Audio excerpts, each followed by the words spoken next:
Creaky. Hey folks, Elaine Marolakos Edelson here with Astrology Mojo. Welcome to my cafe. In fact, my husband bought me, I don't know if you can see this, my microphone creaks. It's for Halloween. It's coffee and astrology. I only drink Swiss press decaf, and it's highly diluted with mushroom powder. But anyway, coffee and astrology. Welcome to the cafe. If you're new to me, you may not know that I say that the planets in astrology don't do anything to you. In fact, they only mirror your choices and your behaviors, your blessings, your challenges, your talents, and it has nothing really to do with being controlled. If that's the belief, you might want to think about altering that belief, because the planets are not controlling you. It's a conscious, you're a celestial eternal being.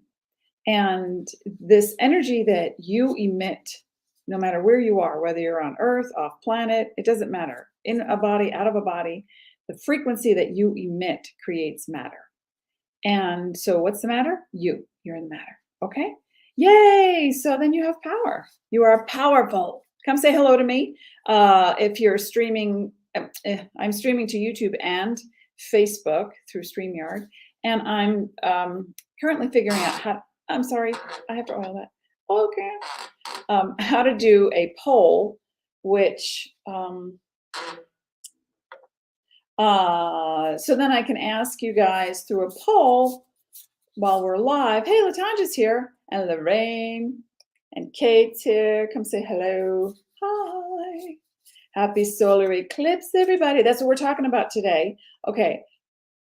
The sun and the moon we have a different relationship to the sun and the moon than we do the stars. In fact, we're about to, I'm being a little divergent here. We're about to head into a Mars in retrograde on October 30th. Let me just show you what a retrograde looks like. Okay, so I'm going to stop sharing this screen because I have today's thing that I want to talk about. Share the screen. Where it is, that one. Where it is, window, that one. Okay. Okay, you see this? Do you see this? This is Mars in retrograde 2005. Now, where from the perspective of the Earth, any retrograde planet from the perspective of the Earth is about the trajectory on the ecliptic around the sun. Okay, so it's not that the planet's moving backwards. This is a NASA photo. So you can see the trajectory in relationship to Earth. Remember, folks, Earth is moving 800 miles an hour-ish in a spin. We're moving too, so as well, not the number 2, but as well. So when we see or know that a planet is retrograde, it means that our position on Earth is going to move a little faster, closer to the sun, versus the direction that the other planet is going in. So that's what a retrograde planet looks like. Thank you, NASA. Isn't that cool? Right? So it's almost like if you imagine a horse race, around the oval, around the track. And it's like, oh, Earth is coming in, and then Mars picks up the pace, and these are retrograde planets. Okay. Now, I'm going to stop sharing that so that if I know how to do that. Every time I start over, it's like, hey, wait a minute. How do I stop sharing the screen? I don't want that there anymore. Okay, so now we're going to do this. We're going to share the screen window. Ta-da! Here it is. This is what we're looking at. And I'm going to talk to every sun, rising, and moon. A rising sign is also known as the ascendant. And the ascendant in astrology is who you are striving to become. Now, if you're let's say you're a Libra sun and a Libra rising sign, well, you're striving to become the best part of yourself. If you're in astrology, a Taurus rising, you're striving to become the best part of yourself. But if you're a, whatever sun sign with a different sun, rising sign, ascendant, you're looking at, this is who I am, the sun sign, the theme of who I am, and I'm looking toward, evolving toward the highest aspects of that rising sign. So that's what that's about. Okay, so we're going to be talking about my notes in front of me. We're talking about the solar eclipse in Scorpio, which is at 2 degrees, happened on the 25th. Today is the 27th of October, 2022. If you're watching this in a replay, the basic information will be evergreen and apply to you at all times because solar eclipses work in tandem, solar and lunar, and the solar sheds light. Solar sheds light on energetically on or brings to light what you've been working on and manifesting consciously and unconsciously.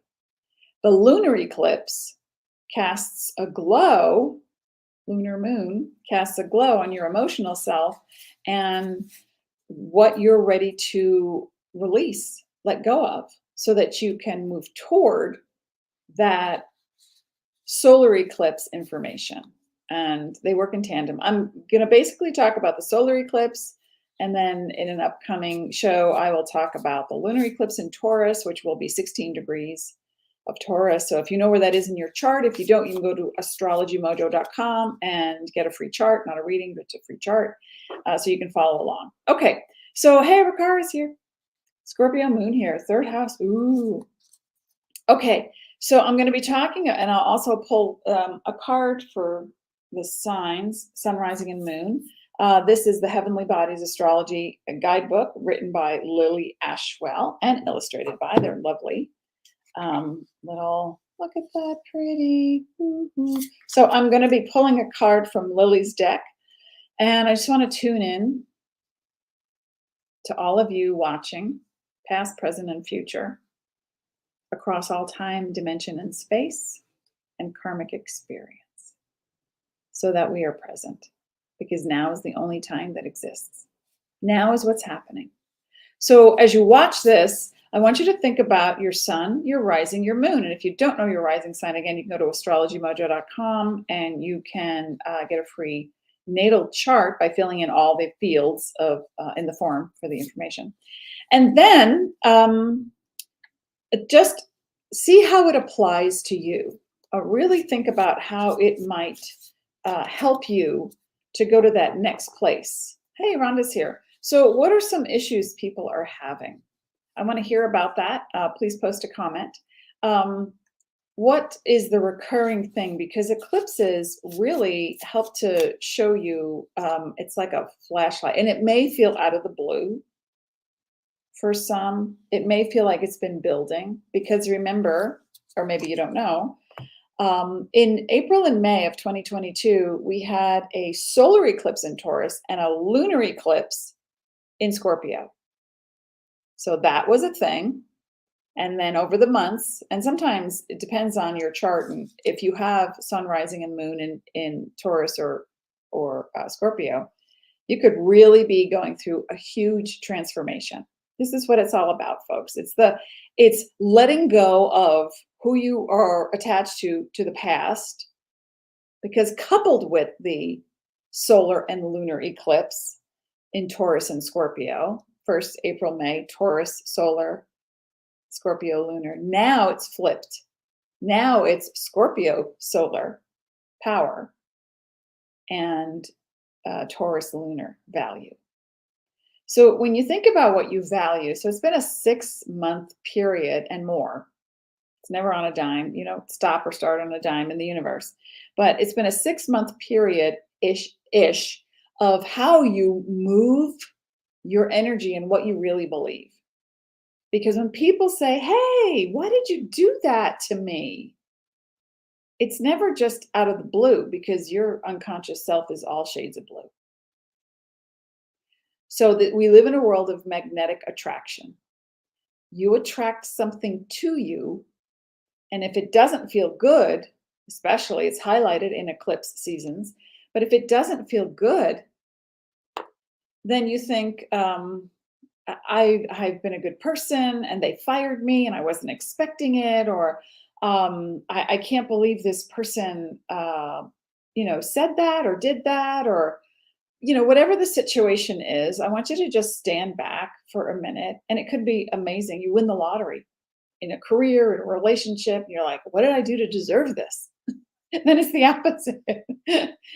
Humility or victim. Which one do you want to, gravitate to? How about we look at, and I talked about it before, your power. What's your power associated with? Is it manipulation? Is it jealousy? Is it greed? Is it, and it's all about elevating that consciousness. But if you're attached to the charge, the emotional electrical charge, which we are, I'm just going to get rid of this for just a second while I'm chatting. My mouse is going crazy. I think I need something to put it on. Okay. There we go. So if you're attached to that electrical charge of, yeah, I'm going to vote for that person because that guy, yeah, he's the problem.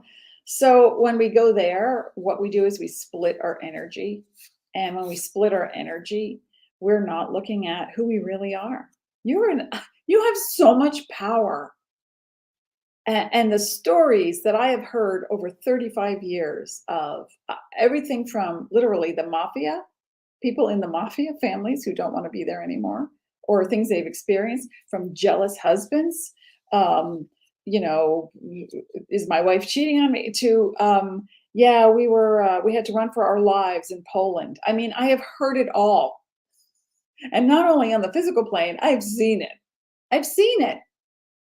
And so when you sit down and you just ask yourself, what's the story I keep telling? And does it empower me?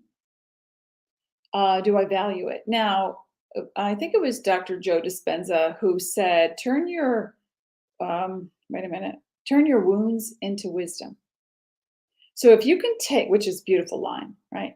So if you can take an experience that you had that changed you, and you crawled out of the mud from it, and you're able to turn around and help other people. If you're telling that story, you anchor the vibe again, and you don't want to recreate the situation of victimization or wounds or tragedy. And if you just want to tell the story because it's like, wow, you want to wow people. Okay, yeah, we don't want to go there. That's not powerful. That's entertaining. Scorpio energy can be very entertaining as well as Taurus. So you want to be careful now of the seeds that you plant in your mind, how you express yourself, and what's the motivation behind it? Where's it coming from? So if someone comes out of the blue for you, and maybe you don't know them, maybe they're begging on the street, and your heart says, okay, every time I see someone with a sign up that says, please help, anything will help, or need to get to Chicago. I've seen all these in Sedona. There's a lot of them. I've seen them in New York and in Oregon. Okay. They're everywhere. And they're a little more proactive and they're a little more proactive and pleasant in Sedona, however. It's like, peace, it's okay. Just give me a high five. I just need some good vibes. If you want to give me $1, that's okay too. So you got to love the location of people. Anyway, so when you see that, or I have seen that, and I remember one time, it's just, I went by I feel sorry for them. I went by intuition. And I could see if someone wanted that money for no other reason than they wanted that money. And then I could feel when someone was really trying to get to the next place, right? So there's no guilt around giving. There's no shame around it. So the power comes from your intuitive self. The power comes from your connection to the universe, the cosmos, the wave of energy that you are. We are pure conscious love, folks. We are pure conscious love. I do not talk religion. I am religious about my spirituality. I do not believe in a he God or a she God. I believe that we are limited. Now, I'm not saying that it doesn't give people hope. You have to start somewhere. You have to start somewhere, but then let's not stay there. If it's not supporting you, power, be empowered. How can that happen? Not like an angry kind of power. Just say, oh yeah, this is true for me. Thank you so much for your input, or thank you so much for your whatever. Thank you for the lesson. Thank you for the information, right? Let me just check in. Hey, Rhonda's here. Coretta, hi. Hey, everybody. Latanja says, oh boy, that eclipse in Taurus almost took me out. What? Pray for a breakthrough. You are the breakthrough. You have broken through. Now look behind you. Let's do futurescaping, okay? The more, I've been talking about this stuff for over 30 years, 35 years. So futurescaping is seeing where you want to be, and then you see yourself where you are, and you're like, oh, wow, yeah, I'm never going to get there. So it's like a running on a treadmill. And I got to get there. I want to go over there. I want to sell that. I want to be with that person. I want to live there. I want to do that thing. I want to be healthy over there. But where you are is not where you want to be. So instead of doing that, because you also create split energy doing that, because then you're focusing on what you don't have, instead to create the bridge, it's going into a very beautiful place of gratitude and appreciation. And my husband and I and other business people and I have had this conversation, like, well, if you don't like put the action is not going to equal the result. And that is very true. You need to act, of course, but that's secondary. You know, humans think they have to run out and get it now before it's all gone. So the thing is, the vibration is what creates the matter. So what's your vibe? Is it from desperation? I heard from a friend once long ago, this happened and that happened and that happened, and I'm so glad I just made it. I said, is that relief or gratitude? And they were like, oh, I didn't know there was a distinction. Yeah, relief. I go, relief is scarcity. Whew, just made it. Just squeaked by that one. Oh my gosh. You know, they almost hit me in the parking lot. And then you tell that story 40,000 times. And I went to ShopRite or, you know, Walgreens, or I went and they almost hit me in the parking lot. So what is the energy you're going to create around that? Near miss is a near hit. It's the same vibe. So then, whoa, it happened again 3 weeks later. I can't believe it. Yeah, I can. Stop talking about it. Let's talk about where you want to be as if you're already there. You're already there. And by feeling and vibration. When I studied with John Assaraf years ago, and before that, Abraham Hicks, it's all because it's, you know, coming into this world, I would think I have these concepts, but I didn't know how to explain them scientifically. I didn't know how, so I just did my trans channel stuff and thought, well, this is me. This is how I see it. And I'm going to do my best. And then I'm going to read. I'm going to listen to videotapes. How old am I? And cassette tapes. 8-track. And then go to lectures, listen to people, and then apply the information. So now I'm going to talk about sun, rising, and moon for each of the signs. And I'd like you to think about how you can apply the information so that you make that breakthrough. Breakthrough. It's already done. It's already happened. Hey, guess what? I'm already a best-selling historical fiction fantasy author. That's where I'm headed. New comments. I mean, I was 13 years ago, and now even more so. And it's like we're liminal. We stand here because this is where we are. This is how I feel, but that's where I want to be. So that's liminal. That's in two places at once. How about we merge the two? Body, mind, spirit connection. You meditate every day, 3 to 5 minutes. I've been doing 48 to 90-minute meditations. I used to do 6-hour meditations. So I'm back into the swing, and I realize, yes, I am magical. And when I hear my thoughts go, and I stop and go, okay, wait, I'm going to have this yummy. I have 2 cups that I love today. I couldn't make a decision. So I have 2. Well, I'm in a cafe, right? It's like, I want the one from Amsterdam, and then I want the one that I bought that's burgundy. It's so pretty. So, you know, and it matches my mouse and the ink on my paper. Come on, life is great. What are the odds of that happening? So that's what we're going to talk about, how we can do that. And then I will pull a card for each of the signs. Okay, let me just check in real quick.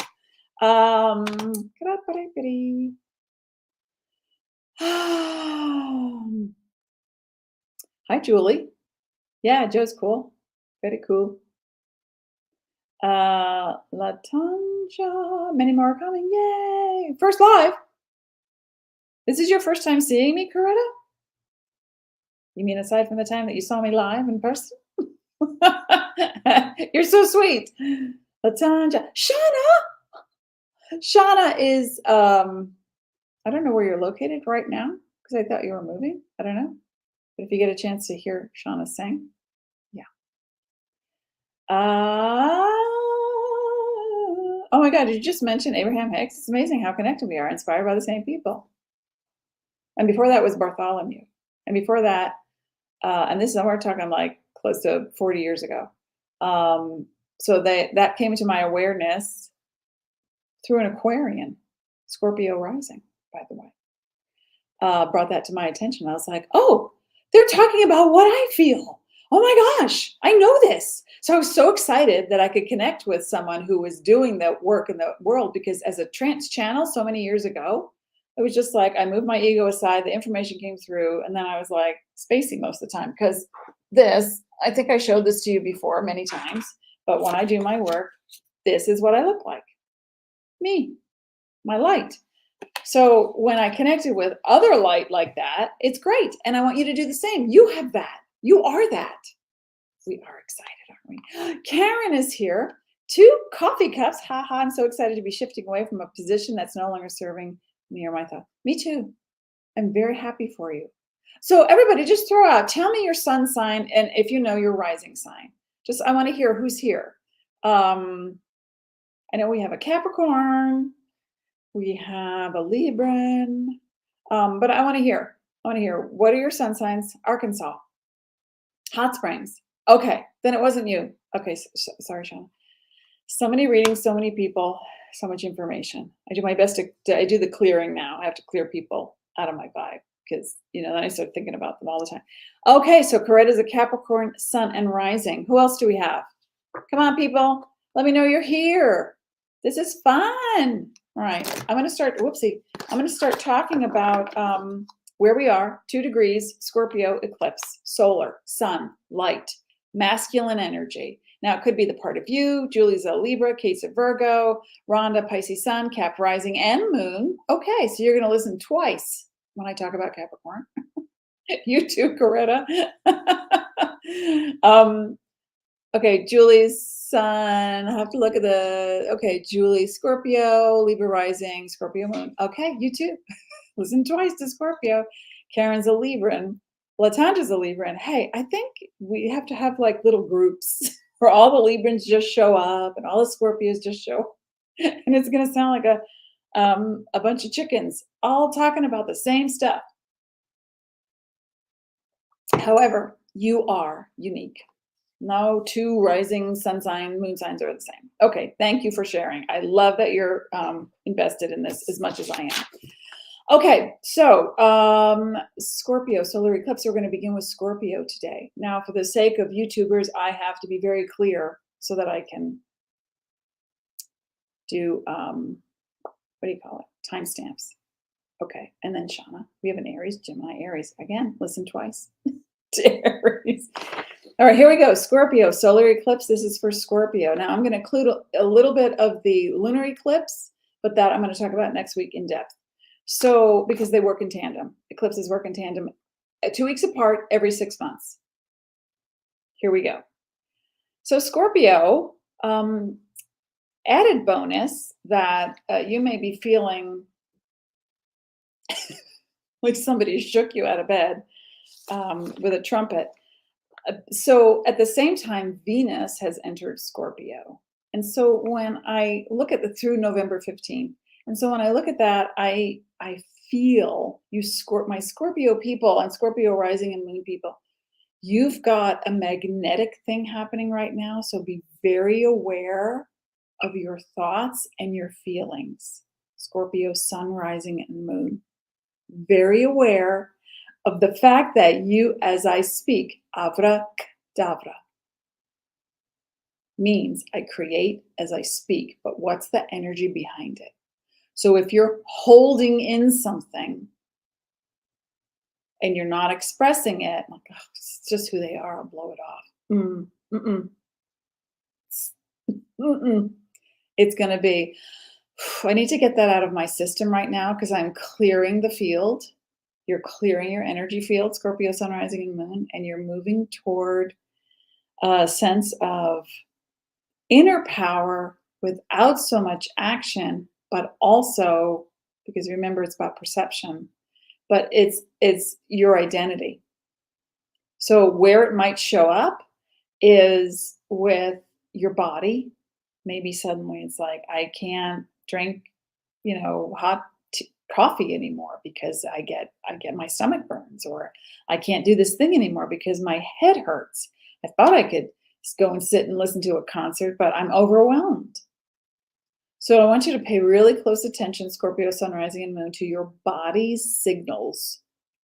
And as you do, realize that who you are and who you attract, it's now changing and it's morphing. This is true for everyone, but right now for you, Scorp, Sun, Rising, Moon, the power is, if people say to you, I had no idea you were going through that. And I want to dedicate this moment right now to my Thitsa, which is Greek for auntie. She's the person who introduced me to astrology when I was 11. I mean, before that, I would see wheels turning. But she was a Scorpio rising. She's flying free now for many years. But I found out later on in life, later in life, that she had been engaged and didn't get married because she didn't want to leave her family. And I was like, I was stuck. She never talked about it. This was the love of her life. And she never got, how we were so close. I thought, Scorpio, you may think people know you. They really don't. And if you're the kind of Scorpio Sun, Rising, or Moon who holds grudges, or like has intense anger feelings and thoughts of revenge, or just those instant, and it can just be an instantaneous moment of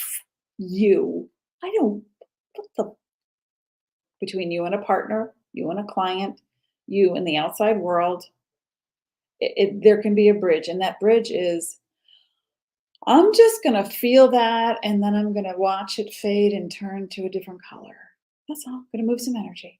I hope that makes sense, Scorpio Sun, Rising, and Moon, because what you have with this Venus in Scorpio tells me that through November 15th and during the lunar eclipse, November 8th, you're really going to come to terms with, oh, I've either been a bully, or I've been so private and quiet in a protective mode that I won't allow. I don't allow partnership, or if I give, and they take, right? The polarity, the extremes. So we want to look at the extremes that you have had in relationships, primary relationships, romantic relationships, partnerships with businesses, business people, clientele, and even a fan base. If you are an author, or you're a physical, massage therapist, or a numerologist, or you're a corporate executive, what are you putting out into the world?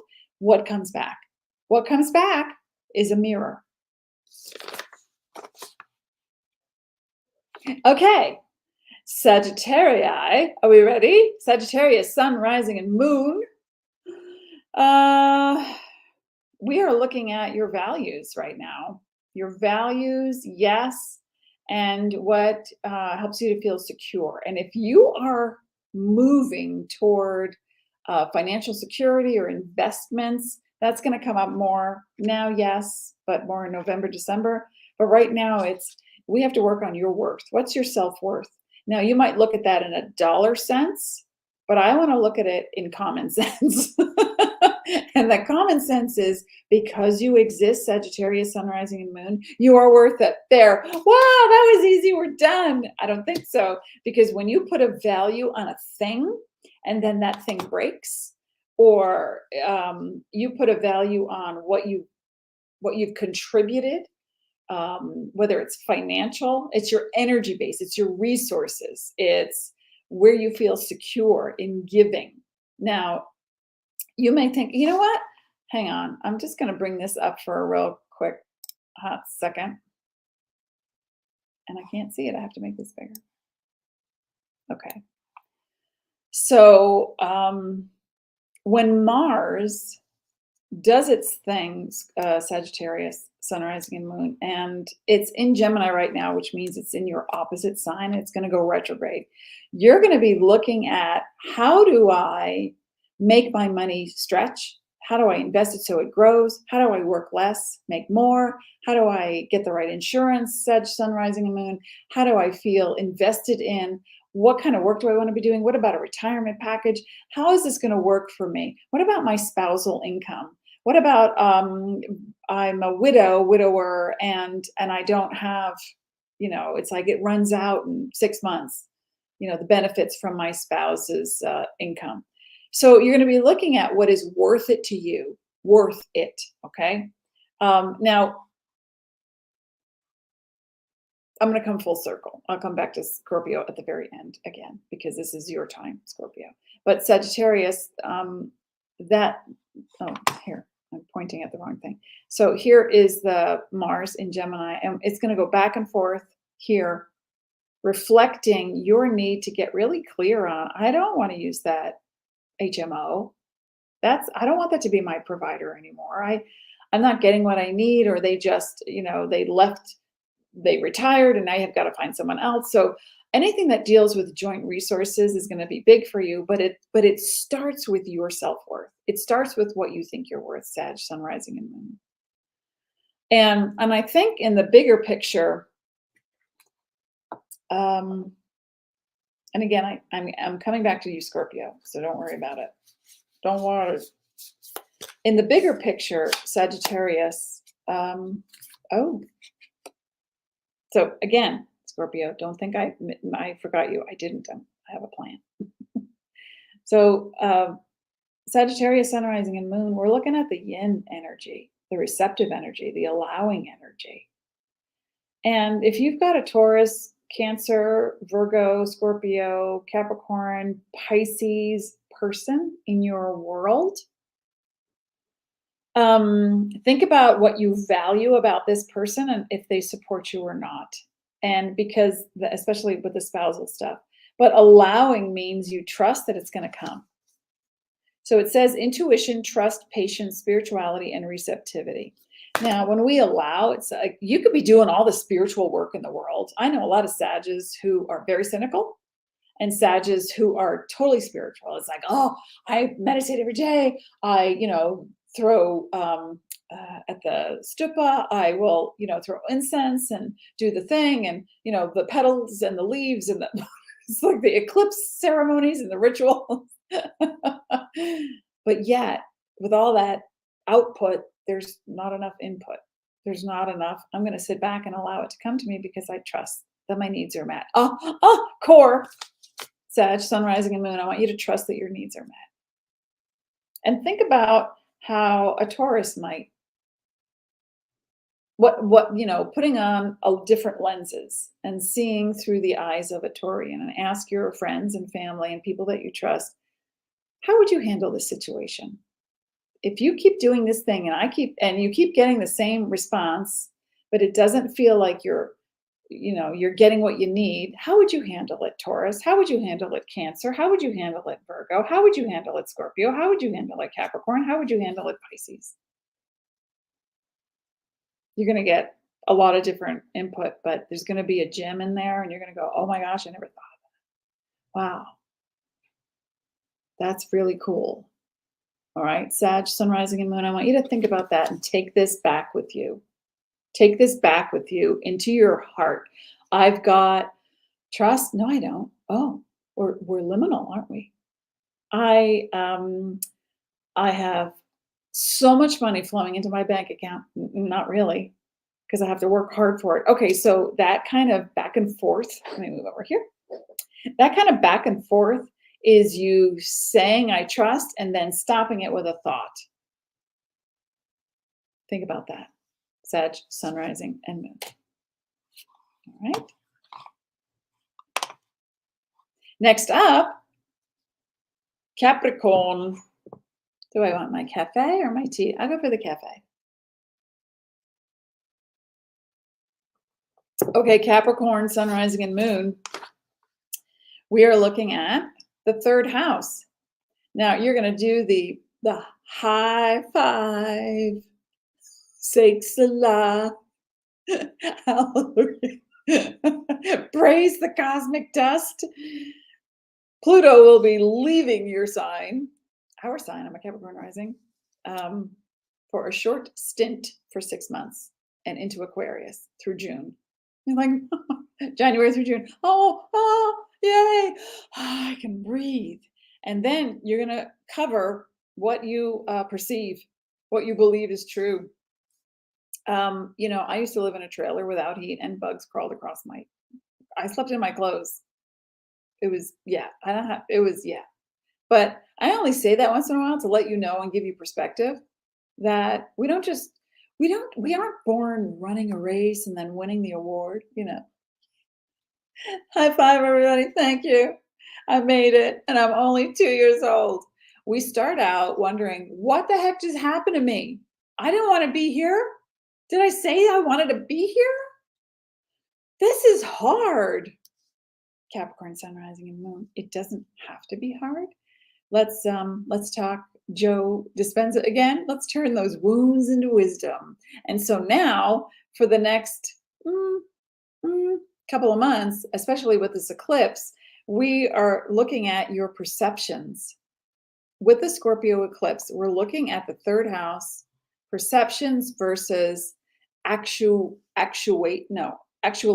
in the world. And it's also teaching. It's also, collaborating with others. It's marketing, but that's more the lunar eclipse. We're going to talk about that next week. But the whole thing is about collective perception. You take on a thing, you go through a thing in your past and you go, yeah, every time I meet a guy named Larry, this is what happens. No. Or you may not realize how you are communicating. And then someone says to you, why do you keep apologizing after every sentence? I don't get it. You haven't done anything wrong. You are not a mistake. You are here on purpose, Capricorn Sun, rising, and moon. My Cappies, you work so hard all the time. Now, and work is fun. I get that. But now I want you to sit back and go, how can I take a percentage of what I do? Okay, well, let's look at it like this. I work 3 hours in a row, you might say. Now I'm going to take back an hour after that, and it's going to be fun time. I'm going to break it up. Now you might say, well, I'm a single mom. I don't have a lot of help, or, I'm retired. I live alone. Whatever your circumstance is, we're going to break through. That is Pluto going, are you sure? Are you sure you're alone? Are you sure you don't have help? Or is that just the way you think it is? Because what you think becomes matter. I'm going to go back to the beginning. Everything starts with energy and then it becomes matter. So what's the matter? You're the matter. Do you matter? Yes, you matter. Capricorn, Sun, rising, and moon. Cappy, Cappy, Cappy. And this perception that you have of how it should be, how it ought to be, how it could be. If I had a little more training, I think I could run that business. But right now, I'm just gonna do what I do because it's familiar and I know how to make at least a few bucks, and I would like to do that. And it's familiar. But I have big ideas. I want to go out there. I got books. I got because we're looking at third and ninth house. We are looking at communication. My husband and I are working on my webinar, which is going to sell my Astrology Pro Accelerator program. Now, some of the actual students of the first round of the coaching and the mentoring for the Astrology Masterclass are here today. And so now I thought, okay, I need more time to write my books. So how do I do that if I'm always with people in classes? Well, I can't. But let's do a webinar and sell the product itself. Of course, for an upgrade, you get me. But at least this is a way to make income while it supports my writing habit, right? So you're going to start to think, Cappy, Sun, rising, and moon, I have a different way that I want to approach this. And maybe I don't have the answer. Maybe I'm going to download the vibration that says, I've already done it and it feels great. And that vibration says, oh, your brain doesn't know what's real or imagined. So it says, oh, it's happening now. It's happening now. So because you're a magnetic person, everyone is, but Cappy, Sun, Rising, and Moon, because you're so magnetic, you're going to bring to you people that can help assist you toward that goal in the physical world, so that you go from, I want it, but I don't have it. I feel it and it feels real. And then suddenly, yeah. What happens is you actualize through a new dimension. And that I talk dimensions and people go, well, that is like, so, Star Trek and Guardians of the Galaxy. And it's like, it's not, we're not far off, people. A dimension is just a different thought. And you keep thinking that thought, it creates a perception, and that perception creates a belief system, and that belief system creates an entire aura, and that aura creates, that particle that you have that I talk about, the particle. And Einstein showed this long ago, the particle and the wave. We are the wave that we come into a body, and we're particles. That's what we see. I don't know how, I can't, I don't have enough money, I don't come back. So we're not going to do the, I don't know how, Cappy, Sun, Rising, and Moon. Okay, what we're going to look at is, I am that. I am an author. I am a facilitator, a teacher, a mentor. I am a travel agent, and I put together the best packages so you have the most amazing experience. You want ayahuasca? I have just the place for you. So it's a mind-blowing experience, and it has been for many years for Cappy, Sun, Rising, and Moon, right? But right now you have a new vow and a contract to make with your higher inner self that says, yeah, this is happening now. I'm going to let go of the past unless I use it as a teaching tool. And or for entertainment. Because maybe you're a stand-up comic, maybe you're a writer, maybe you're someone who maybe you're an actor and you want to use that past experience and go, I want to put that feeling into my role. Great. But if you're not using it as a springboard to the next thing, we don't want to talk about trauma.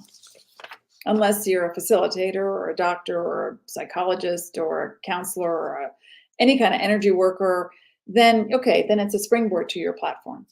Got it? So I see the beliefs are changing and the way you communicate is changing. And I don't mean talk. I'm talking about perceptions. That's third house. Okay, yay. Aquarius, we are looking at fourth house for you, and we've got Saturn in Aquarius. So we're coming close to the end for you with the 2-year thing in Aquarius. You still have a little bit more structure to create, and that is, whether it's home and family, you might have a living situation, Aquarius, Sun, Rising, and Moon, where you're thinking, I like it, I have good support here. But the 4 walls need to change. We need to knock down that wall, open up the kitchen, because, I got my grandbaby coming to live with me, or I have, I just got married, or we're thinking about getting married, and here's where we want to live. We're planning for the future. So whatever your situation, Aquarius, Sun, Rising, and Moon, it's all about identifying with the positive reinforcement of the mother connection and the past. Oh, I remember my mom used to set up, Christmas, and we did a village, and I want to do that. I want to carry on the tradition. I love that my mom, sat me down and we would talk about feelings, and I was allowed to express myself. I want to carry on that tradition. Now, if you didn't have that growing up, now is when you start to ponder, because Saturn is retrograde. It tells me you're thinking about, I'm sorry, it's not retrograde anymore. What am I saying? It was retrograde until last week, I think, the 22nd, just a couple days ago. But it was like, I got it. I'm worthy, right? So now I want to set up a home environment that feels secure, that feels not restrictive or restricting or limiting, but secure. Aquarius, Sun, Rising, and Moon. Oh, and that idea of, because the 4th to the 10th house is all about putting yourself out into the world and discovering now.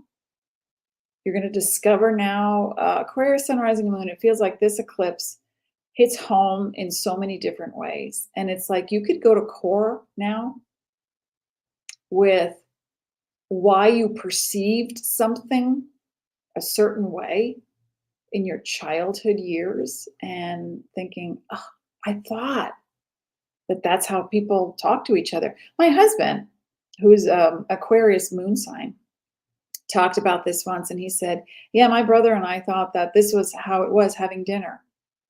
Growing up in our family, because of our family situation, we thought this is how it was in everybody's house, where we were fed at 7 o'clock at night and put in front of the TV with dinner trays. There was no interaction. There was no family time. He said, I thought that's how it was. And then my brother and I started getting invited out, play dates and whatever. We'd hang out with so-and-so, and the dad and the moms would be there, and they would be making dinner together and talking at the table. And my husband and his brother were like, I had no idea. What? I want that. So when you start to go back in time, I want you to come forward as Aquarius, Sun, Rising, and Moon with how would you like it to be? And because once you know what you do like, you know what you don't like. That's just common sense. And so let's not focus anymore on what we don't want. That's going to be a theme running through a lot of people, I think, and a lot of signs. And I want you to immerse yourself, Aquarius, with the idea of, I have something really profound and special to offer, and I'm going to make my home my sanctuary right now. I'm going to have, even if you just are renting in a studio apartment or something, or you live with a bunch of roommates, you have your own space. And in that space, there's going to be like a little corner that is yours. It is your altar. It is the images, the imagery that you're going to put up there, Aquarius, Sun, Rising, and Moon, to what you believe is your truth. I don't have it with me, and my husband, I think, is in a conference, or I'll be yelling to him right now, Dane, can you give me that picture? It's in the other room. And it's literally when my husband and I first met, and we got to know each other, and we were best friends. We were so close for 4 years.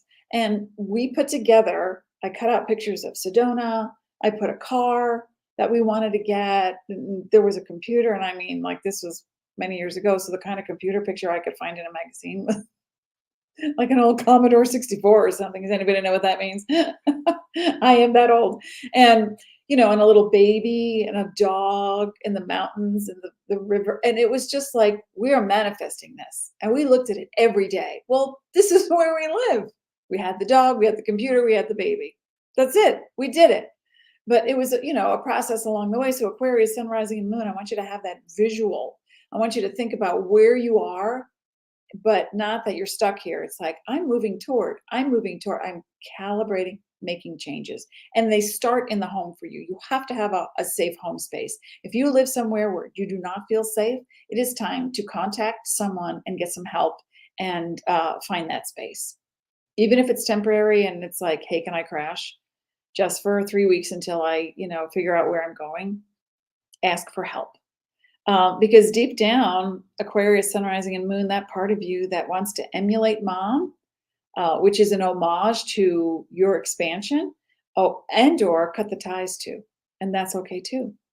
They're not doing a disservice. Our kid, who is an Aquarius rising sign, called us a couple of weeks ago, because we're in the vibe, of the eclipses, and said, so, hi, Mom. And I was like, hi, honey. And they're 23.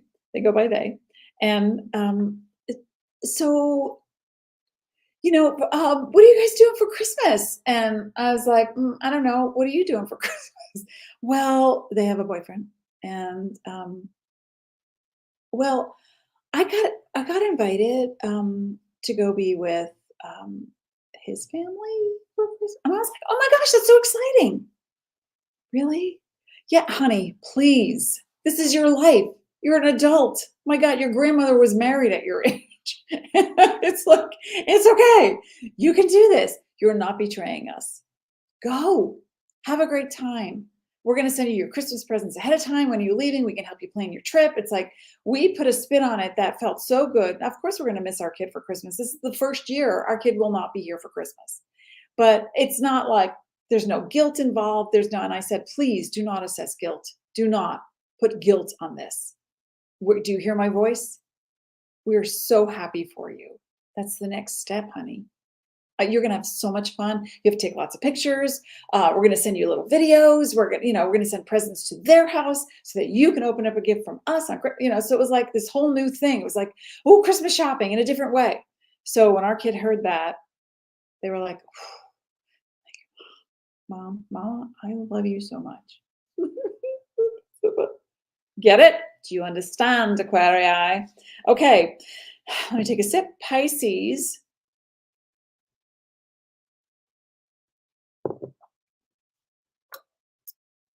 Did I miss pulling cards? I'm spacing out. I am so sorry. Okay.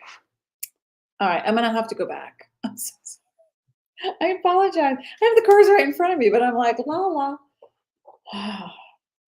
All right, hang on. Okay. Sag, we did a card. Capricorn, we did an Aquarius. We need a card. Need a card, need a card. I'm going to come back to you guys with a card. Aquarius, here's your card right now before we go to Pisces. So Aquarius's card. Whoa. Okay, Aquarius's card for the Eclipse vibe. Thank you.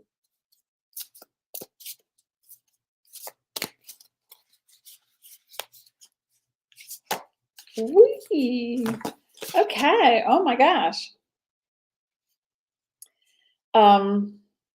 We have, and where are we? Aquarius. Oh my gosh. Okay, perfect. House 10. That is you. House 10. Structure, discipline, life motion or mission. I can't read that. Life mission, not motion. Life mission, accomplishment, and career. That's where you're headed, Aquarius, sun, rising, and moon. All right, because it coincides with the lunar eclipse as well. So that worked. Okay, I'll have to come back for Capricorn. Please hang tight. I have to come back to you for a card, but we're going to move forward.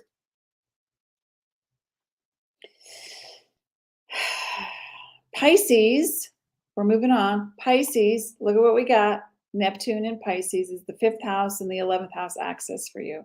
Eclipses take place in 2 sections of your chart and they commingle. So sometimes in the solar eclipse, you're expecting, eclipses always leave a gift. That's what Signe Quintaff told me, astrologer here in Sedona. She said, they always leave a gift. Now you may not see it as a gift at the time. It's like, I got fired. They slammed the door in my face. They don't want to be my friend anymore. What the, how is that a gift? Because it shows you who you are and who you are becoming. Pisces, this is all about being creative for you. And I don't mean to the extreme because you have to watch that kind of thing. And, you know, there's no alcohol involved. There are no drugs involved, unless you're doing something that is prescribed, unless you're doing something. And you may be thinking about that because Neptune is retrograde. You may be thinking about getting off your meds, but in a safe and healthy way. You may be thinking about, I want to have a closer relationship to my kids or my grandkids or my spouse or my lover or my friends or the project I'm working on. I know a Pisces who's writing and has their work with an editor right now. And so they're already now thinking about the second book. And this is 2 are nonfiction, 1 is 2 are nonfiction, 1 is, fiction. So Pisces, sun, rising, and moon, what is your destination with your creative self? How would you like to put that creativity into the world? And you may be a musician, or maybe you're a healthcare practitioner. Maybe you're someone maybe you're a numerologist. You know, so whatever your profession, a job is what you do to make money. A profession is what you do because it's you've heard that word, the calling. When your soul is calling you, remember who you are. Pisces, sun, rising, and moon. You're like, I always wanted to write that book. Always wanted to play the piano. Always wanted to travel and be a tour guide. Always wanted to be a docent at a museum. calling. It's calling. The calling is calling. Okay, you're going to answer that call. And that means, oh, you have to face that extreme, that cynicism, that might, oh, I don't know enough at my age. I knew a guy who was in his 90s and got a real estate license. In his 90s, he had been a construction worker, couldn't do the heavy lifting anymore. He's like, you know what? I still want to be involved. I'm going to go and get a real estate license. And he did. And he made money. And he was 90. So how would you like to see yourself evolve, Pisces? And let's do it through music, through romance. And I don't mean the extremes of, yeah, I'll just take a lover because it's fun. And then you don't grow from it. Or you're with a partner for many years and you just like, you've congealed, as John Bradshaw once said, you have congealed into your final self. No, it's about looking at that person and saying, we're having a new adventure. Or as Bilbo would say, off on another adventure. What would you like to do with that? How would you like it to look? Everybody, we're futurescaping. Let's see the future, and we're creating the bridge by how we feel now. Oh my gosh, I see myself. I'm going to create a little piece of artwork in Canva or in Photoshop, or, just by drawing it, or make a vision board and say, I see myself signing autographs. I see myself taking over that managerial position because that person is okay. I don't want to judge, but they're really not doing a great job. But I can ask for a promotion. I can say, listen, I've been here for 5 years and I really have some ideas I think might help the company, the community. Maybe you're doing volunteer work. Maybe you're actually a grandma or grandpa now and you're with the kids and you're thinking, I don't want to stop them. I learned my lesson the first time around. I want to be the fun grandma. Not the parent who had to yell at you 14 times a day to put your shoes away so I don't trip on them, right? So now it's about taking that sense of fun and creativity and putting it into a project, whether that project be your own sense of expression and what you'd like to do with it. Okay, I'm not going to forget the cards this time. So what would you like to do with that Pisces sun, rising, and moon? How would you like to express yourself? And it doesn't have to be a creative thing. I once knew a newspaper editor, and she was Pisces, and she was very poised, and she was very thoughtful. And she said to me one day, so I've been thinking about different religions. And I said, oh, okay. It's not like we knew each other, but she came to me for this conversation. And she said, I overheard you talking to someone not too long ago that you were raised Greek Orthodox. And I was like, oh yeah, I was. And she goes, well, I was thinking of becoming a Greek Orthodox. And I said, really? Because so I said, because you value patriarchal societies? And she was like, oh, is that? I was like, a lot of rules. It's older than Catholicism. A lot of rules. Pisces. Okay, Pisces, I love this. Do we have an actual grand trine? Let me see. 25. Now we have a trine where we will, at the end of this month, by the end of this month, we'll have a trine. So, but you got the trine card. And a trine in astrology is 3 separate places, like a triangle, and they bring together unity, and they bring together your sense of opening. It's like a magical door opens, and you have something that comes with ease and effortlessness because you're in that right vibration, that allowing, that gratitude, appreciation, that love and zest and zeal for life and creativity, no matter what it is, you cherish that moment. That trine speaks to angelic support, harmony, and perfect flow. Wow, Pisces, sun, rising, and moon. And you can go there if you cut out the negative chatter. I'd like to see you do that. Pisces, sun, rising, and moon. And so if you can look at what you are doing right now, every time you say something, I want you to listen to your speak. This isn't a third house thing, but I'm just getting this for you because of Jupiter.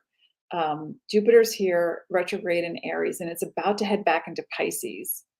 So publishing, communication, travel, a lot of travel. And that travel can be research. You know, you're researching what it was like in Lebanon in the year 12 or something because you're writing a book, or you're researching something. But that expansion, that childlike expansion without going to extremes, without the extremes. So that might mean overindulgence has to come to an end. Pisces, sun, rising, and moon. That might mean that feeling of addiction. And everyone is addicted to something. You're addicted to a thought, a feeling, a behavior. You're addicted to a way. You're addicted to a chemical, a substance. Everybody's got an addiction. You know, you zone out and watch movies instead of feeling your feelings. That's an addiction. If you do it every single day, you know, I think it was classified by the experts that if you drink a glass of wine or alcohol 4 days in a row, you are classified as an alcoholic. And you can refute that, argue that, whatever, but let's look at the behavior. Whether or not you are addicted to a chemical substance, how do you feel right now? Pisces, sun, rising, and moon. How do you feel about creation? How do you feel about being with kids? How do you feel about nurturing the child in you? How do you feel about your partner? How do you feel? And so maybe it's not you. Maybe you're looking at your spouse and going, or your lover and saying, okay, why do you need to smoke a joint every time we make love? Why? What's that about? And then it makes you feel less than, like you can't do it enough, or there's nothing that can be done for this. You can't change anybody, by the way. So do you understand that Pisces, sun, rising, and moon, that your ability to create this trine of energy is, I feel it as if it's already happened. I'm going to act on it in the moment that feels appropriate, not pushing myself, not, oh, I better do this or it'll never happen. We got to get rid of those things. And then it's allowing it to come. So there's your trine right there. Hooray! Aries. Let's move on to Aries now. Okay. Aries, we're looking at the 6th house for you for Scorpio eclipse. And that first and foremost tells me, how are you taking care of your body? The 6th house deals with health, number 1, primary, and the opposite is the 12th house, and that is mental health. And so restrictions. And so it can be, maybe you had a little tumble. Yikes. I hope you feel okay. My Aries people, I hope you are taking good care of yourself, because if you break your finger and you're like, yeah, it's okay, I'll just put a cast on, I still have to get this article done, but you're in pain and you start popping pills. Let's just take it back just a moment, Aries, sun, rising, and moon, and say, sorry, I had to move. What if you had a magical ability, Aries, sun, rising, and moon, to just go, it's done? What would that look like? And then let all the bitch and moan, set your timer for 5 minutes, 3 minutes, just bitch and moan. It's like, and that didn't happen, and I just had my body, I just wanted to take a thing, and I couldn't because I had a headache, and I can't. Okay, so let's move that aside. Now, if that's the case, and you need to look at how you are treating your body, then it's going to be a wake-up call for some of you who refuse to listen. So that means if you're speeding on the road because you got to get there, or you're not listening because someone's talking to you, and then you override them by blah, blah, blah, blah. No, I know what I need. No, those vitamins are fine for me. It's going to feel a little harder than allowing yourself to think about those unconscious patterns and habits that are fueling dis-ease and or trauma and or that sense of I can't seem to get a grip. My hair's falling out. What the heck? And then you go on one medication, Synthroid, which is synthetic. So if you're on it, you want to look for an alternative like Nature Throid, but these are porcine. So you might have a conflict. Well, I'm a vegan. I can't take that because that comes from pig. So then you look toward glandulars, thyroid glandulars. And the best way to heal your thyroid is through glandulars, but that comes from beef. And if you're going to go that route, you might think, well, if I'm going to do that, I don't want the synthetic stuff, and I don't want the stuff that's been treated with hormones. So where do I go? Well, in New Zealand, there's a company, or several companies, that do beef, pituitary, organs, glandulars, and they're grass-fed and finished. And grass-fed means they're raised for the first 3 years on out in the pasture.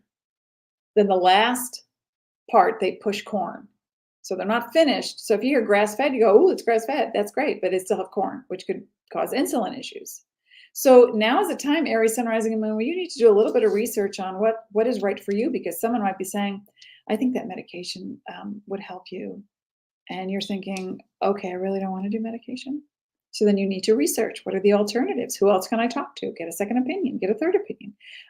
Let's branch out and do some acupuncture. Or maybe you are a practitioner in any way, shape, or form, and you're thinking, okay, I want to incorporate something new into my practice that helps my patients, my clients, to get over that barrier, to help educate them, but also have them apply it right now, because that Aries energy is like, well, let's see it done. Let's get it done. What's the problem? So if it's not health related, it could be, and this is for Aries, Sun, Rising, and Moon, it could be an external facilitating someone's health, or it could be work practices. So you might say, I just don't feel good. Every time I walk into that office, I got to tell you, I feel like I'm haunted. What is happening?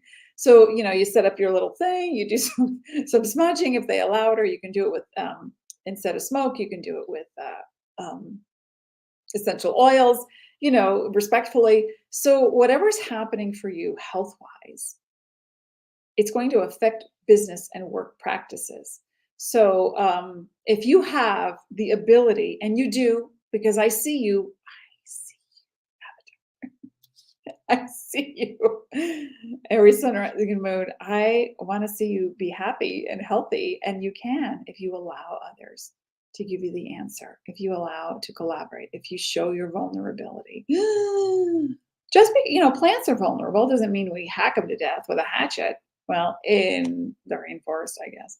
But you know what I'm saying, Aries? I'm going to pull a card for you, Aries, Sun, Rising, and Moon, because your health has so much to do with your perception of, oh yeah, like when you're in your 20s, you could go. You weigh like 12 pounds. You're up all night. You smoking and drinking and eating and hollering and hooting, and you're happy and it's great. And then suddenly you're 50, and you're like, oh, I'm tired. But you still have that attitude of, I'm going to go and I'm going to go down. I'm going to watch that movie till it's 3 o'clock in the morning. You can't. You just can't. You got to give it up. And so when you give it up, and it's like, that reminds me of, this is so perfect for Aries. It was Bob Newhart did an SNL skit, and he's this psychologist or a psychiatrist, and a woman walks in and she says, Doctor, I think I need your help. And he's like, great, have a seat. And she sits down and he says, well, how can I help you? And she says, well, I've had this fear of being trapped and buried in a box. And he was like, oh, he goes, okay, well, I think I can help you. And she goes, okay. And so she gets out a notepad. She goes, should I write this down? And he's like, well, you can if you want to. And that'll be $5 or whatever. So she pays him in advance. And he says, have you ever been trapped in a box? And she says, no. And he said, okay, I have it for you. This is going to help you. And that's when she says, can I write it down? He's like, fine. Stop it. Just stop it. I almost fell off my seat when I saw that skit. He's like, just stop it. Why do you keep thinking about something that's so irrelevant? It doesn't make sense anymore, because you're hard-headed, because you're stubborn, because you're that dedicated to not changing. No, it's just because you're patterned like the rest of us, Aries, Sun, Rising, and Moon. So just stop and take care of yourself. Make it fun. The thing that you would do for someone else, now you do for you. You do it for you.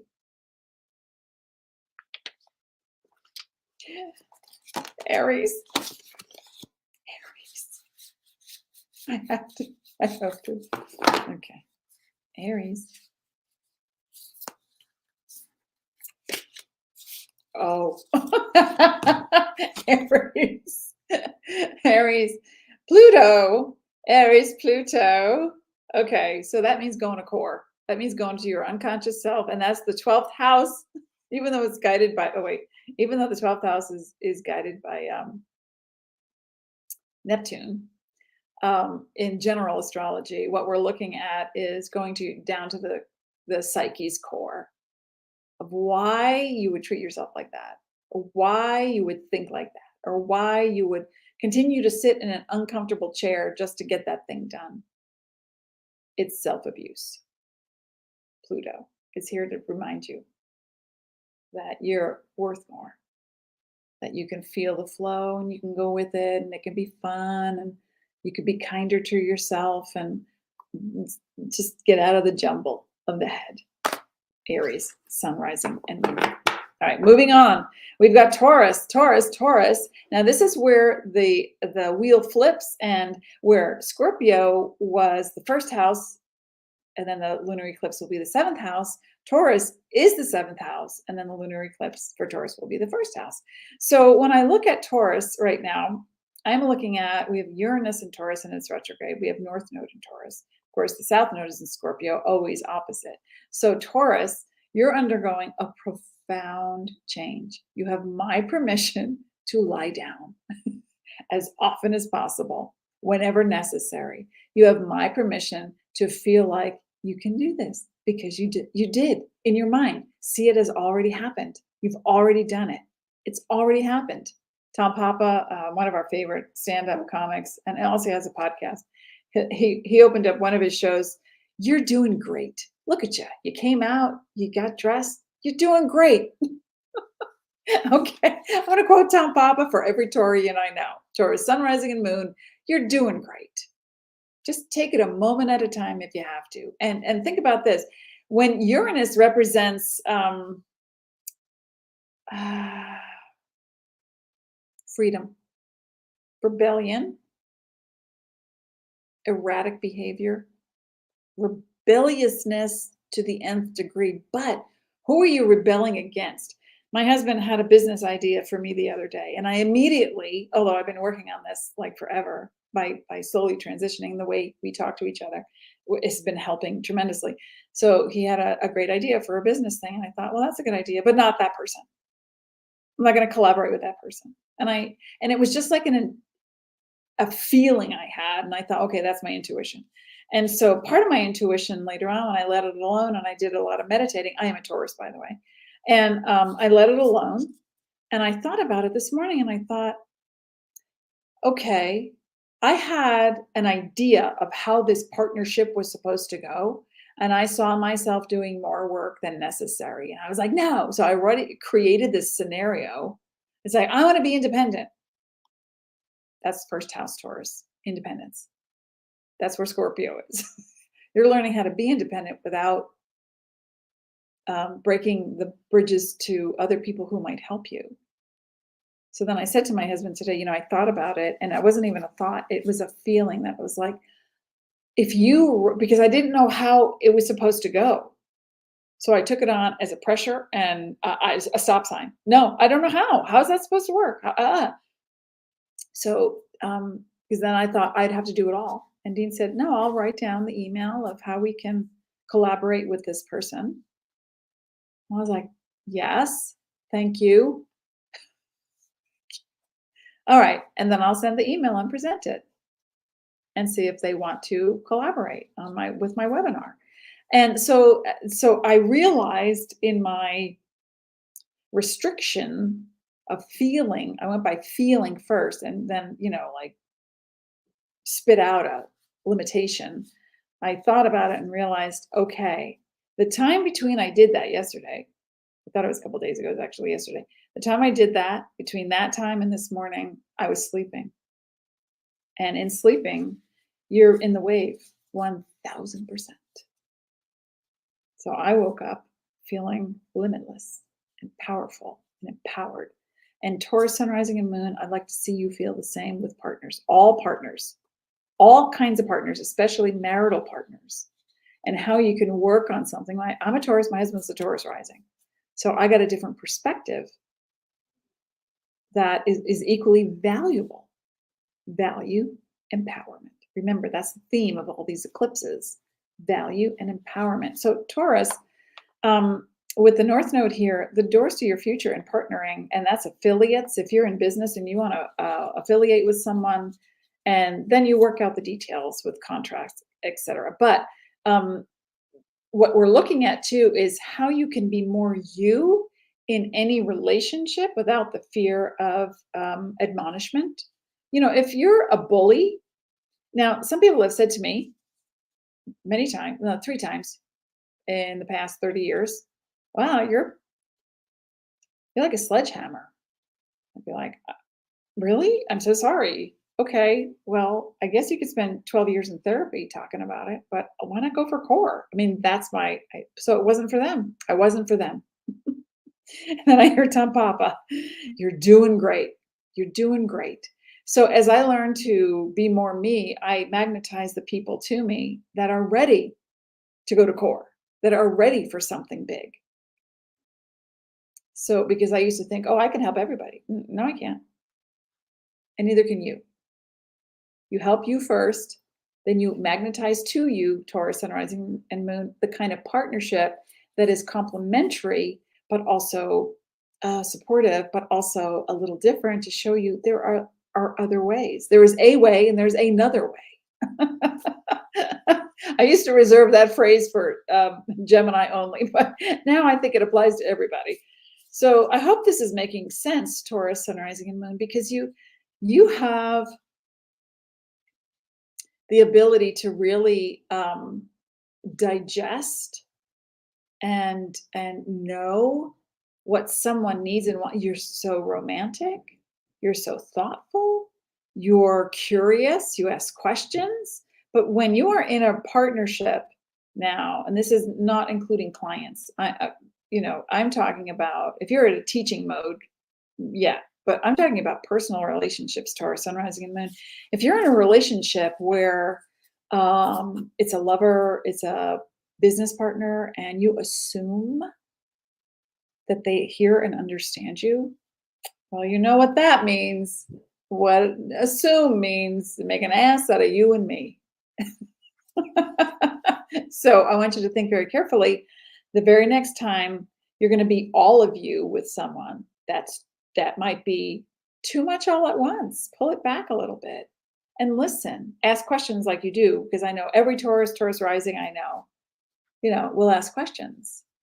How are you? What's new? What's going on? I love that thing. Where'd you get that? Or how do you do that?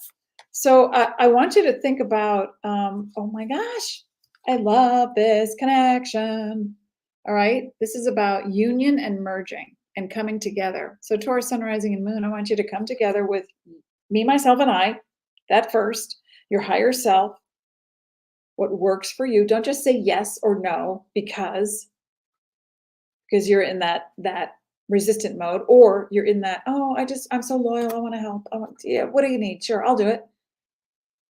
But aren't you juggling 4 things right now? Yeah, that's okay. I'll add another plate to the spin. A conjunction, what's your function? I think that's a throwback to when I was like 11 watching television and a kid show. So a conjunction is when the degrees are within 8. And so the lunar eclipse falls at 16 degrees of Tauri. And here's Uranus at 25 degrees. I'm sorry, 17 degrees, 25 minutes, 17 degrees. So that means you're going to have a huge, if you haven't had it already, Taurus, Sun, Rising, Moon, you're going to have a huge awakening about your role in relationships and how you project yourself and what you assume they know. It's about communicating. Keep the communication alive. Be valued, value them. And with Uranus there, keep it lively. Something new. Break up the pattern. Something new. Pattern interrupt. Take a walk in the middle of the day. Whoops. Take a walk in the middle of the day. Watch a different show. Instead of watching TV, play a game. Read books together. You know, something different. Just break up the pattern. Now, when it deals with clients, ask them more what they need. I'm learning how to do that instead of talking all the time. Ask them more what they need. You have the insight, you have the know-how, you have the resources and the creds. That's great. Listen more. And then ask what they need. All right, Taurus. Time for another sip from the magical cafe. The Coffee Astrology Cafe. Whoopsie. Coffee Astrology Cafe. Thank you, Dee.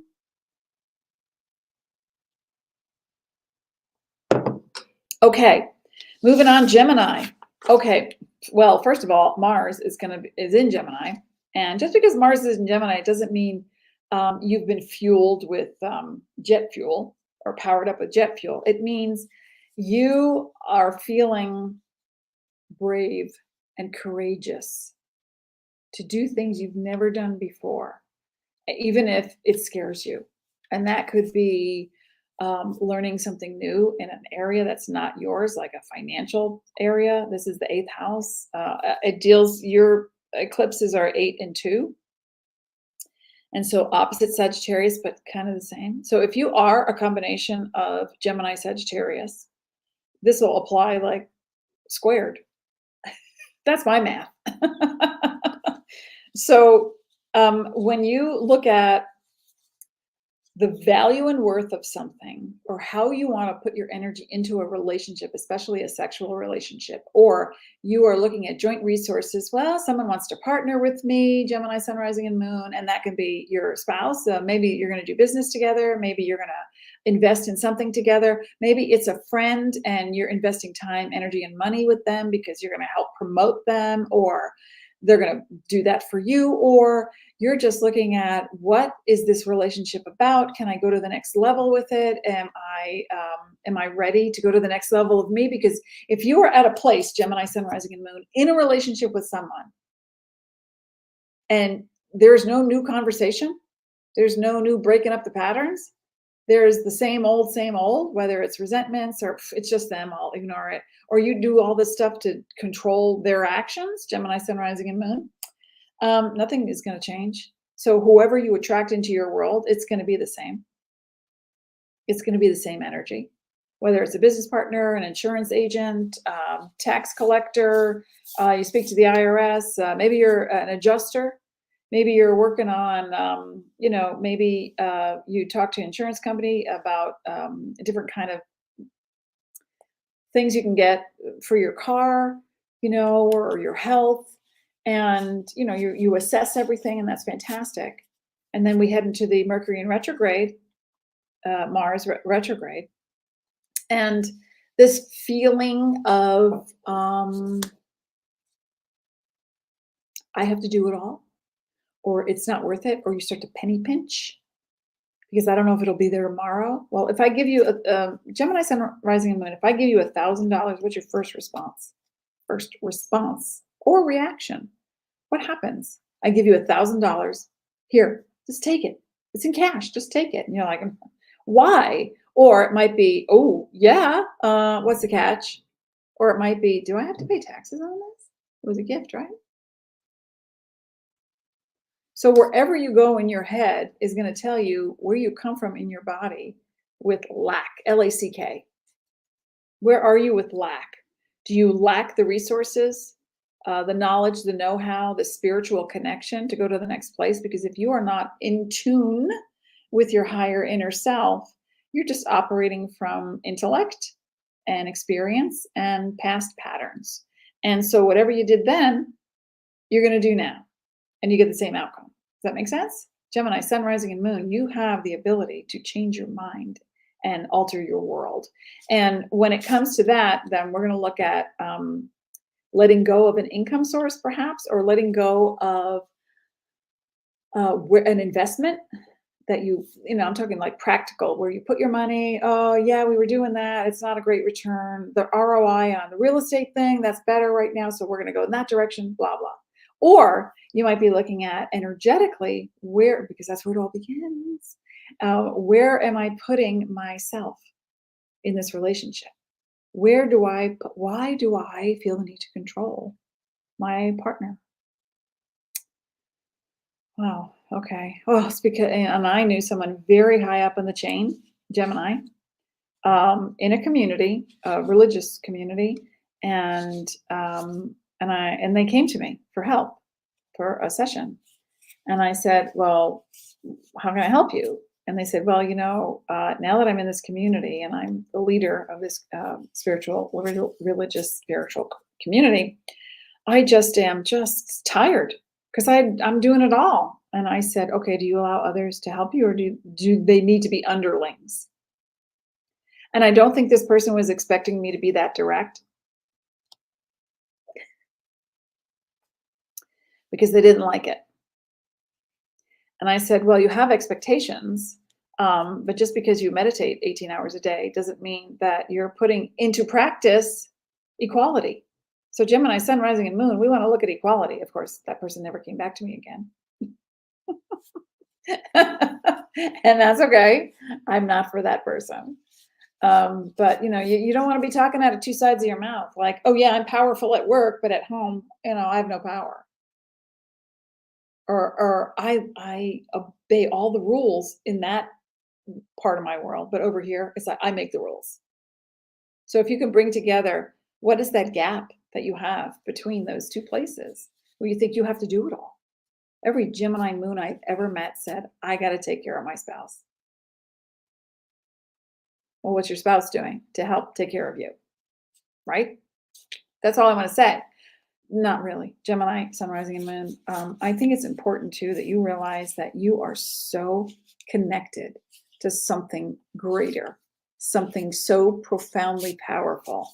And that can fuel you and supercharge you and remind you you don't have to do all the work. You are so worth it. Second house, you're so worth it. You have it. It can come to you. Will you allow it? Sometimes all the doing gets in the way. Now, two cards want to come out, maybe because you're a Gemini. I don't know. Let's just see. Well, and I love this. Sagittarius, your opposite, second house, and it's going to be optimum. Okay, I can't read that far. Optimism, exploration, and freedom. So you want to explore new options financially and with a partner when it comes to investments and who you're investing with. And that could be an accountant, could be a spouse, it can be a business partner, it can be your self-worth. That's the first thing that came out, okay? That's going to be the solar eclipse for you. I'm sorry, the lunar eclipse for you. And then the second one is dream and transcend. Because I have known so many Gemini folks who, they go to the ashram and they have their beliefs. They can't get it together with a partner or a lover, but they are so in tune with meditation. But again, the split, the polarity. So here, Neptune and Gemini, you put these two kinds of people together, you get like 8 people because of all the decisions and the changing of the minds and the feelings. So dreams and transcend. I want you to transcend that thing through dreams. Do something that's fun, Gemini, Sun, Rising, and Moon. Do something fun with or without a partner. And don't assume that you have to make all the plans. Ask for help. Hey, I'd love to go on vacation, honey. Can you step in and take over? Because if you start complaining about how you have to do all the work, it's because you set it up that way. We're going to end on that note. Gemini. All right, next. Is this helping? I hope so. Please comment, like, share, subscribe. And remember, I'll be back next week. And okay, so the lunar eclipse is on the 8th of November. So here's what we'll do. On the 3rd of November, come back. We're going to talk about the lunar eclipse in Taurus. And then on the 10th of November, we're going to talk about Mars and Gemini. Okay. And then I'm away for a week. So I won't be here on the 17th because I'm doing a full immersion, full week with Joe Dispenza. Because this is all the work that I've been leading up to. And the first, the first part of what he does, been there, done that. Now I'm ready to go to the bigger place. I'm ready to manifest at will. That's where I'm going. So I'll be away. I'll be in the ethers, and I will see all of you and send you love. Okay, yay. Next, we have Cancer. Cancer, Sun, Rising, and Moon. We are looking at the ninth house. Ninth house deals with contracts, travel, publishing, writing, marketing, and the law, legalities, also education, learning, training, but higher education, not like the third house where you're just learning how to walk, or type, or speak. But here it's about really putting those beliefs into practice. Now, remember, the opposite would be Capricorn, and my husband's Cancer Sun and my Capricorn Rising. We work really well together because we can start to talk the same language or learn the same language. So what I want to see you do, Cancer, Sun, Rising, and Moon, is listen to the people you have in your circle, inner circle, and then just the outer circle, the ones on the next tier. And do you want to work with them? Do you want to be with them? Do you want to learn from them? Do you want to teach them? And so let's hone that message. Hone is my acronym for have one notion envisioned. Hone. So Cancer, I think, and what do we have going on here? Let's see. Your inner beliefs are going to set up your business practices. Now, let's say you've been working really hard. You work with the public somehow, or maybe you work in the legal profession, or maybe you're a writer, maybe you're a marketer, perhaps you work at a school.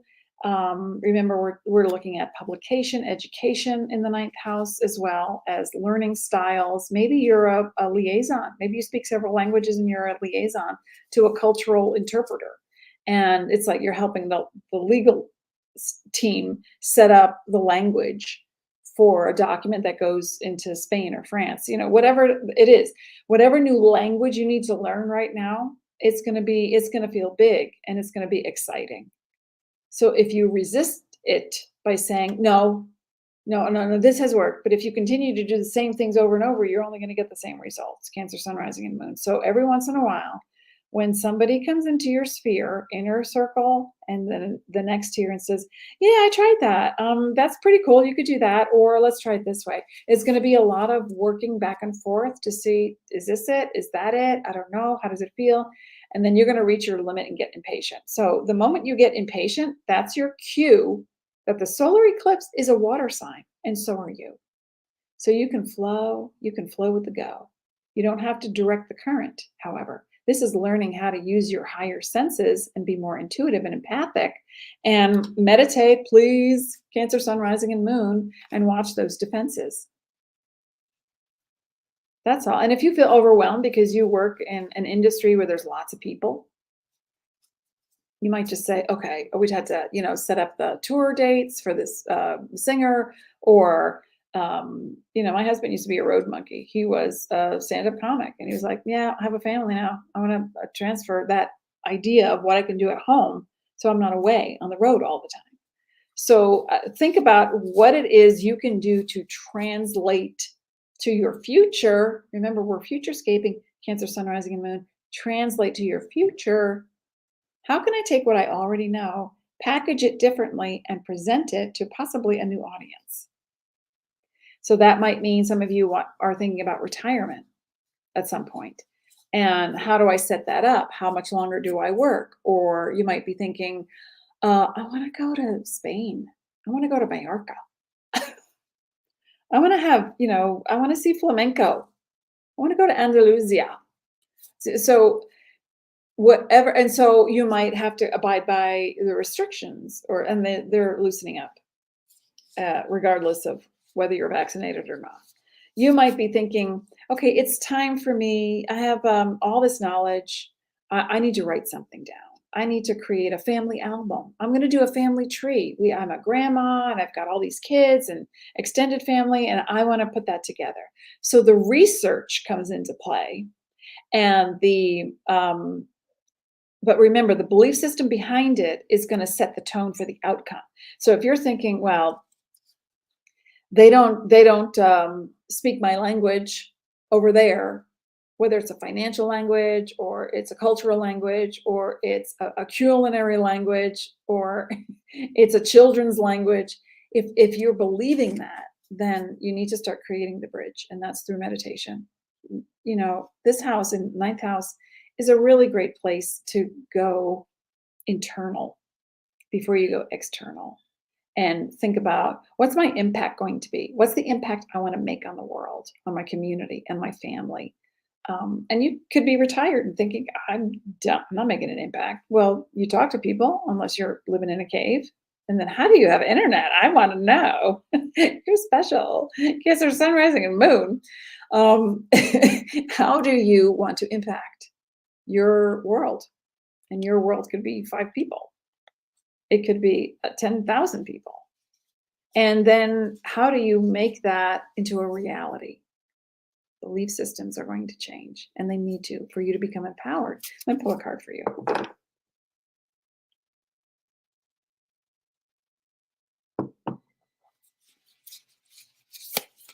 Now, religion might come into play, not just spirituality, but religion might come into play. And you might be thinking, well, I've been doing this thing for the archdiocese for a long time, and I just don't like their policies. And I feel guilty about it. And blah, blah, blah. Or I want to take charge of this one. You know, Planned Parenthood is a big deal right now, and the rights for voting. Cancer in the ninth house has a lot to do with women and children and the rights of people and policing action. So you may be someone who, so you get a north node. You may be someone who is championing others, you know, and maybe you work in child service department, or maybe you work in city planning. You know, it's like, well, if we put the kids' park next to the toxic dump, I don't know, that doesn't feel right to me. North node, and there's a beautiful dragon coming out of a mountain. It's very Lord of the Rings. North node, Cancer, and the north node is the open door to the future. And what it says here is destined to have. So what would you like to have? Stop focusing on the have-nots. Or unless your focus is outward and it's like, those people don't have, but they do. So if you're voting on a proposition or legislature, and it has something to do with, you know, we can attach this bill to this thing or this amendment. How is it going to affect the people in the outskirts, the ones who don't have as much as you do? How? So you're looking at the bigger picture. So I want you to focus on the north node and what you can do for yourself as you expand. Now, the second card fell out. There were 2 cards like this, and then one came out sideways, and I was like, okay, 2 cards. Jupiter, which guides this house. So it's just another reminder. It's time to grow and expand. That's it. All right, Cancer, Sun, Rising, and Moon. Let's move on. We only have 3 more signs left. Thanks for sticking with me. And if you already left, maybe you heard your stuff. Maybe you had to go to work. You can watch me on a replay. And remember, folks, I've got, well, I can open it up to 2 or 3 more. But I definitely have 1 space left for eclipse readings to go personal and how this will affect you personally and what you're creating in your world.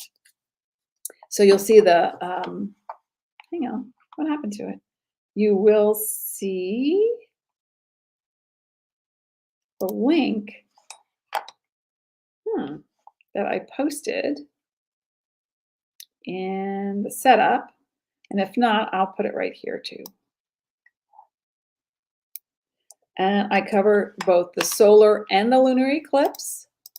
And we're going to go take a deep dive with the north and south nodes. And we're going to be looking at your trajectory and how you, and certain exercises you can do to retrain your brain to create a different vibration and output a different frequency so that you can then attract more instead of having to work so hard. That's where I'm focused on these readings. Okay, cool.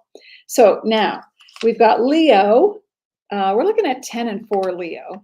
And 10 and 4 has a lot to do with your career and your life direction. And if you've been having some trouble at home because Saturn is there, there's been a lot of restrictions for you. How you can think, how you can act, and maybe it dealing with a parent, an elder, a grandparent, or a mom or a dad, but mostly a mom or a grandma. Let's talk about that first, because Leo, Sun, Rising, and Moon, and I'm a Leo Moon. My grandparents are off planet, and so are my parents. So that's not my concern, right? So how it applies is different for each, but I want you to just listen carefully as a collective Leo, sun, rising, and moon, that you are worth it, whatever it is, whatever juncture you're coming into, because it's a new phase for you. And you might be thinking, well, I'm done with parenting and now I'm ready to branch out into the world or go back to work, even if it's part-time. Maybe I can work from home. How can I do this? What are the restrictions? How can I set up the structure? Do I need a computer? Do I have to update? So there's like a lot of stuff that you're juggling right now, Leo, sun, rising, and moon. And for you to be in the world and not shine your brilliance, come on, come on. I'm going to do a Bugs Bunny cheer just for you. Brick-a-brack-a, firecracker, sis, boom, bop. Leo, Leo, rah, rah, rah. Because your passion and light and aptitude for saying, hey, it's possible. Let's figure it out. Let's go. Let's just talk to some people.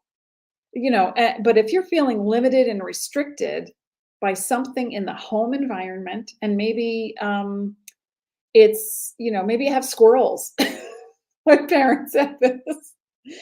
They talked about, it was so funny. They talked about squirrels in the attic, and they only made noise at night when my parents went to bed. And my father would wake up and go, what the hell? And he would go get the ladder and go to the window, and he's looking up into the rafters. And then they would get quiet because he was making noise. And my father was an animal activist, so he would not trap or kill. So he was trying to figure out a way to get those squirrels out of there so they could get a night's sleep. So if you've got a thing going on in your home and it deals with electricity, because Aquarius is not a water bearer. Okay, folks, let's update our definitions and terms. Aquarius, and what I'm looking at is Saturn and Aquarius here. Oh, sorry, Saturn. Saturn and Aquarius here is the opposite, the lunar eclipse. If you've got stuff going on in a property, maybe it's a vacation home, maybe your grandmother owned it, maybe, it was your parents, they gifted it to you, or you're being invited to do something you don't want to do within four walls, or there's mold, or there's some issue. Aquarius represents, even though you're a Leo, this is your opposite, wind, water, electricity. And those currents equal your currency. So if you want to plug in Leo, sun, rising, and moon to something that feels good, you can do it through a computer. You can do it through a tablet, a phone. You can do it through science, technology. You can do it through humanitarian efforts and causes, setting up foundations. You can do it through looking at your mind and saying, I need to change the way I think so that I can get the next best possible result.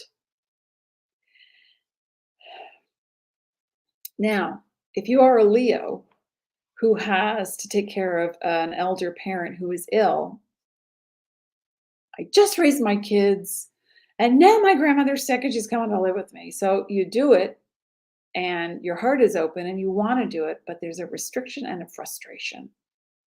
Now, if that crops up, remember to ask for help and carve out time so that you can say, I'm going to take an hour and go do a yoga class or whatever it is, or ask help from relatives, neighbors, family, professionals. So when I see this, and Scorpio is a square to you, which means it feels uncomfortable. So if you've got a heavy duty, let's say you're in a relationship at home and you keep thinking back to your parents' relationship, and one of them was bossy and one of them was a victim. One of them was kind, but did they support you? I had a client once who said to me, yeah, while my father spit on me, my mother watched. Ouch. And so when you don't heal the past trauma, you bring it back because it's natural. You create the electrical charge. It's a neurotransmitter thing. It's like, that happened. Oh my gosh. So now you marry someone who says or does something that feels like being spit on. And you're like, hey, and then but you go right back to the defensive place. So what is your future outlook, Leo, sun, rising, and moon? If that's your case scenario, and I hope it's not. I hope all my Leos are happy, loving, and living life to the fullest and shining bright, because that's what you are. You're the sun. Come out and shine. So what's the direction now? Maybe the kids are gone and you're thinking, well, what do I do? twiddling my thumbs. I have to have a purpose, a cause, a thing. I got to do something. And so when this particular energy between now and I would say December, through December for you, possibly January, when we've got the idea that we're not worth it and it pokes a wound, like, I couldn't say that. I can't do that. That'll hurt their feelings. But yet you go home and you swallow it all and you're thinking, my feelings are devastated right now. I feel so wounded that they did that, said that, wouldn't do that, didn't say that. And so it's time for you to stand up a little bit more, and I'm sure you have been. I'm going to tell you, I'm so proud of you, Leo, Sun, Rising, and Moon. It's important for you to hear that. And to be proud of yourself, that you have the wherewithal to go from a negative thought to a positive thought in less than 17 seconds. You wanna? You ready? Let's pull a card for you. We don't want to be too fixed in the way things were, Leo, Sun, Rising, and Moon. We want to be in a place of feeling. I turned the deck over to like shuffle it even more, and guess what shows? Leo. Of course it's about you. Of course we're talking about you. We're talking about you, Leo. It's okay. Self-confidence, loyalty, and creativity. We're just going to go with that. Okay? And it's your heart and your spine. How do you feel? Do you feel supported? Do you have a backache? Do you need to take care of something that you're not paying attention to? How's your heart feeling? I don't mean, well, it can be your pumping heart. Are you taking care of yourself? Are you taking, eating and drinking the right things? But are you allowing love to flow? It works both ways. The heart is an artery, right? So an organ, I'm sorry, but the arteries go through it. So it takes and then it gives. It takes and it gives. So you have to have equal measures of take and give, Leo. And then I think you're going to see that your direction is going to be very exciting after we get through November. You'll have greater clues. I hope this is helping you. Okay. We have Virgo now, 11th house. And that is the house of dreams, wishes, the collaborations you have with associates and friends, but also the 5th house. So I have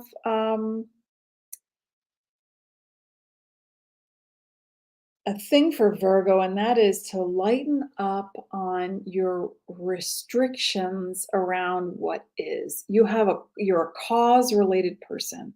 You hate injustice. So does Libra, Sun, Rising, and Moon. But Virgo is like, do you know about those people?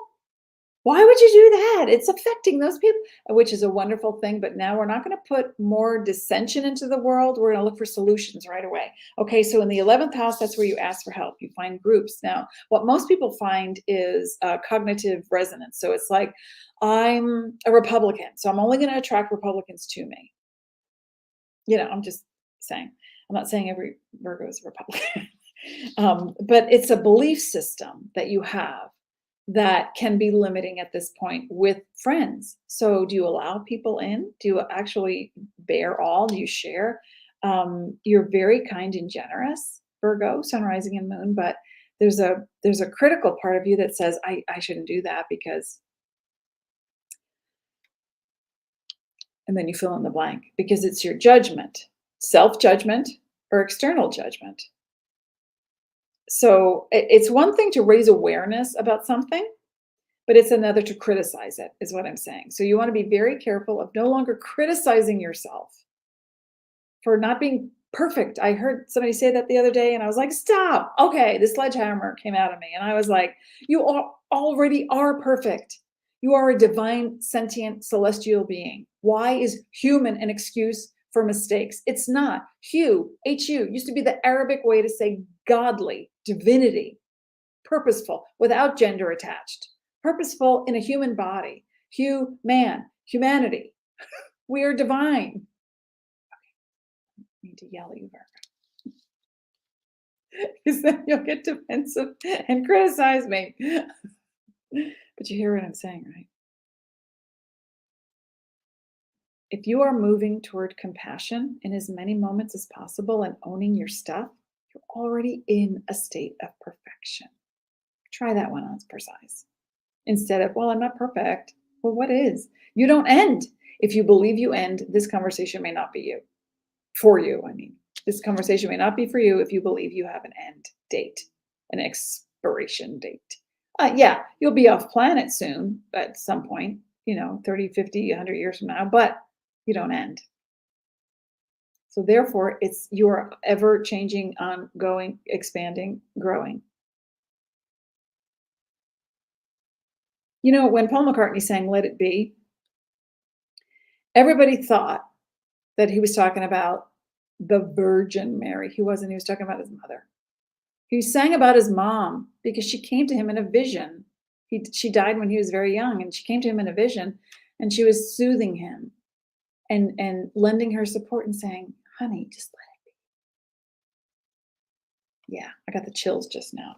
Virgo, I want to see you create a group or form an association or come to a place within yourself that feels not justified or you're needing proof. It's like that feels like, oh, I'm going to hold hands and skip. I'm going to have fun. I want to get with a group, not just because they're going to support everything I say, because how do you grow from that? But I'm going to be with people who are kind and supportive, like make a list. You're so detailed, Virgo Sun rising, and make that list. It's like my ideal friend. They are supportive. They are kind. They are friendly. They are honest with compassion. Ta-da. And then the next person you meet, you whip out your list and you go, okay, let me just check off. Oh, they're kind and they're friendly and they have a good sense of humor. And okay, well, let's see about the rest. As long as I am these things, I know I will attract these things. Make sense? Virgo, for you.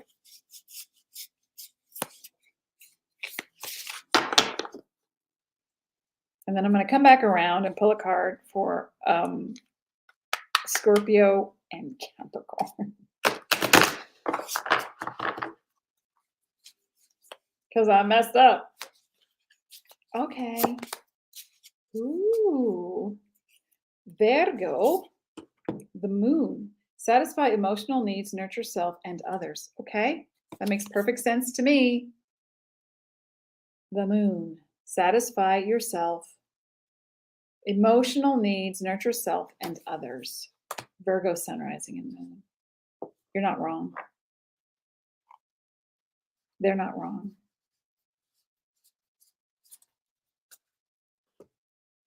And it's not about being right. It's about being you.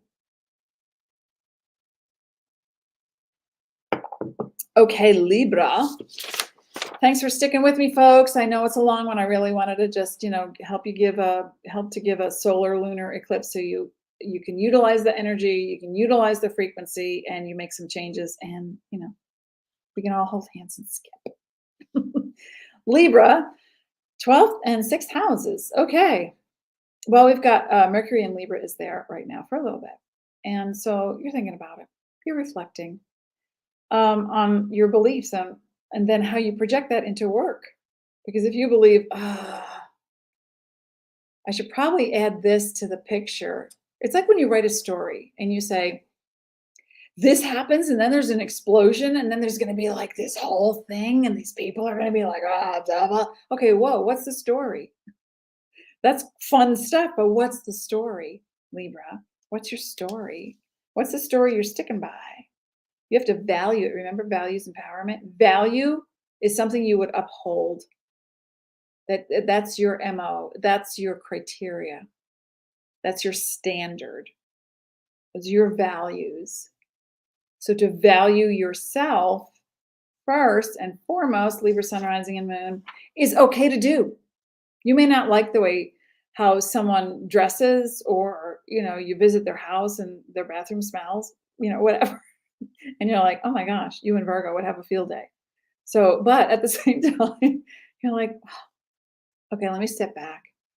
You know what? I'm seeing that this person made this huge dinner for me, and that they didn't have to, because they work and they have a thing and they have this other thing, and they didn't have time to clean their bathroom. Why don't I just, instead of judging them or going to a place of negativity or assuming the worst, why don't I ask them if they need help? So being that is great, but then remember, you're the scales and you have to give that to yourself too. You give it to them, you give it to you. Hey, you, like you and Virgo, can have a party. This is very similar. But I want you to reflect on your core beliefs right now, Libra, because if you believe that something, this conversation I had at Osteo Strong, where I go every Wednesday to rebuild my bones from a medication I took that gave me osteoporosis. So as I rebuilt, I am like the $6 million man. Beep, beep, beep, beep, beep, beep. Oh, that's a $6 million woman. She can hear a conversation from 8 blocks away. I can feel that conversation. I may not hear the words, but Libra, Sun, Rising, and Moon, I want you to look at your superpowers and think about this. As I was leaving this little community place in West Sedona, and I just said a little thing about the solar eclipse, and the people there were like, oh, because, you know, the outside is coming in and you're feeling it. And I said, no, actually, it's the inside that's coming out and you're creating it. And she just went, oh, like she had to digest that. So I want you to digest, talking a lot. I want you to digest your true beliefs. Write them down. What are your core beliefs? I believe in value. I believe in value. Excuse me. I believe in what? I believe in something greater than myself. Well, maybe that something greater is also attached to you. Higher inner being. Maybe you can have a little connection. Meditate more. Get in touch. Be drawn to. See both pictures, both sides of the story. Give to yourself as much as you give to others. You give to yourself 50%, you give to them 50%. What do you do with the rest? My math is so off these days. Give yourself 100%, then give them 100%, or 50%, or 40%, or 0. You're not obligated. Do you feel obligated, Libra, Sun, Rising, and Moon, to be like the most diplomatic person that says, okay, sure, I see, I understand, instead of, oh my God, that must have hurt. I'm so sorry. What can I do to help? Jump in. You're not going to offend anyone. You're not going to offend anyone. I'm channeling Tom Papa right now. You're doing great. You're doing great. Get up in the morning, sing a song, watch some comedy, futurescape, Libra, Sun, Rising, and Moon. What do you want to do? I'm just looking at my notes. Reflect on your core beliefs. Reflect on them in a way that says, I am capable. Do I feel like doing it or do I feel obligated? I feel like doing it, then you set a plan and you go for it. If you feel obligated, now, of course, if you are at a day job and you have to fulfill certain commitments, then you do that. That's your day job. You get paid for it. There's compensation. But okay, I just pulled this for you, and it's the house 6. So apparently the lunar eclipse is going to have a bigger impact on you than the 12th house. So because here we are in the chart, 12th house. This is Libra, where you're going to feel it, the Sun, Rising, and Moon of Libra. And then the 6th house is where Jupiter is going to now move back into Pisces, but then it's going to move back here in the 6th house, an expansion.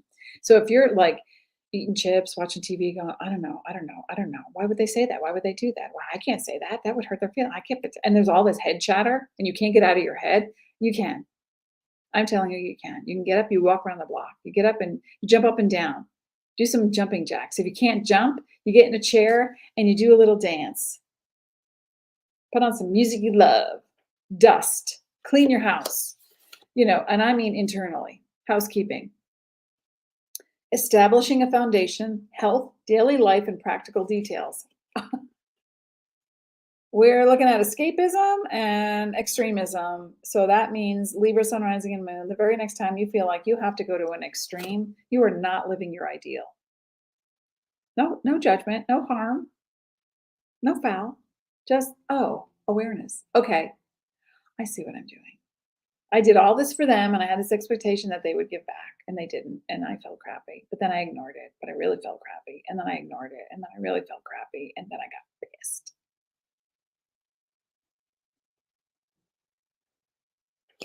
Elaine is singing right now. Oh, yes, we need a little Christmas right this very moment. And that means put on some lights.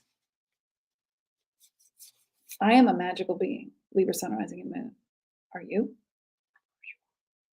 I want to see you get happy and healthy. And if you need to look at any kind of psyche development, that means more meditation, brain entrainment. That means kicking the habit of something that you feel is chemically addictive. That means not replacing it with something else. That means being present with as many moments of feeling as you can be without analyzing. Okay, I had to, Libra, for your other side. It's water, it's Scorpio, it's Pisces, it's Cancer. It's that sensitivity that you are. It's emotions, intuition, and compassion. Be kind to yourself, Libra, Sun, Rising, and Moon. Please, please, please, because whatever you put into the world, I feel it. I'm selfish. I'm not just saying it for you. I'm saying it for me too. So, okay, folks, there it is. It's a wrap up. Wow, how long was that? 2 hours. That was called the Eclipse special. Now, if you want to have a reading, a private reading with me, you can click on the link, and I will go take a deep dive into the patterns and habits that have created your now, and where you can go in the future to collapse the grid, like I think of Interstellar, collapse that grid between now and then so that it becomes now. And you let that stuff go. As always, I appreciate you. I wish you peace. And please join me next week. I'm flying so high right now on your love. Thanks, folks. Oh, I didn't even check in. Let me check in. There's like comments here. I was so in what I did. In what I did. La, la, la. Shauna says, oh, I'm still in Hot Springs. All right, we chatted about that. Virgo, Libra, Pisces Sun. Valerie Saggy Cancer from Queensland. Welcome. Hi, Valerie. Rakara says Virgo rising, Cancer Sun, Scorpio Moon. That's a lot of activity right there. A lot of caring, a lot of giving, a lot of sharing. Give to yourself. Libra, we have Angel Dove 66. Hi, welcome, Libra Sun and rising Scorpio Moon. Wow, double whammy for you right now.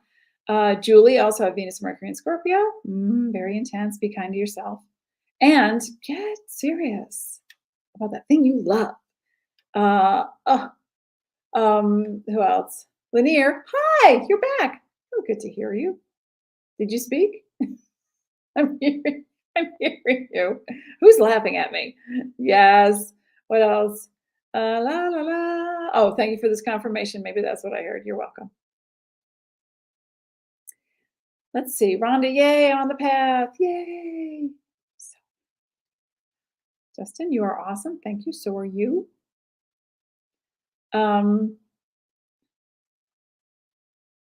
Oh, Shauna says, recently detoxed from caffeine and overworking, lots of rest. Thank you. I'm giving you a virtual hug right now.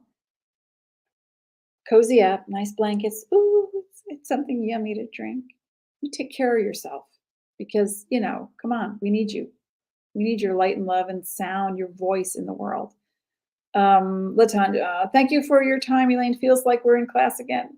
It does, except there's so many more people. Rikara, I have a Taurus Chiron in the 9th. Latanja, just remember to have a coupon. And you're funny.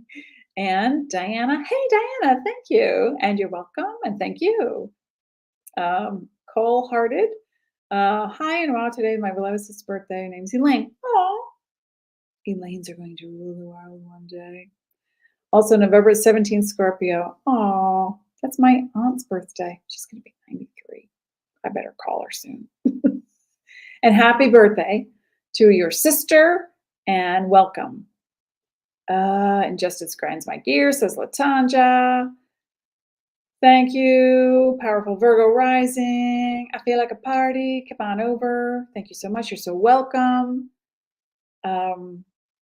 Well, Sunil, you're asking about a reading, but if you go back and listen to the replay, you know your sun, rising, and moon, you can get some information from that. I hope that helps you.